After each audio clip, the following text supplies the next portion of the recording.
ఏంటన్నా ఇది తెలుగు ఉన్నారు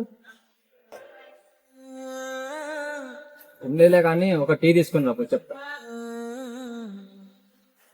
ఇప్పుడన్నా చెప్పండి అన్న అసలు ఏం జరిగిందో. మనిషి నిద్రలేని రాత్రులు, వయసుకి మించిన భారాలు, తీర్చలేని అప్పులు అన్నీ ఉన్నవాడు అలానే ఉంటాడు. ఇప్పుడైనా మనం మిడిల్ క్లాస్ లైఫ్లోకి చాలా తక్కువ చేసాం అన్న. దేవుడు మనకు అన్ని ఇచ్చినట్టే ఇచ్చి ప్రతిసారి ప్రేమిస్తాడు వాళ్ళని. ఇవన్నీ మనకు అలవాటైనా ఈ అప్పులు, సమస్యలు, ఇబ్బందులు ఇవన్నీ ఎప్పుడు మనతో పాటు లేదు. ఈ చచ్చిన వరకు మనం ఈ కష్టాలను దాటుకుని పోవడమేనా మిడిల్ క్లాస్. ముందు మోసం చేయడం నేర్చుకోండి.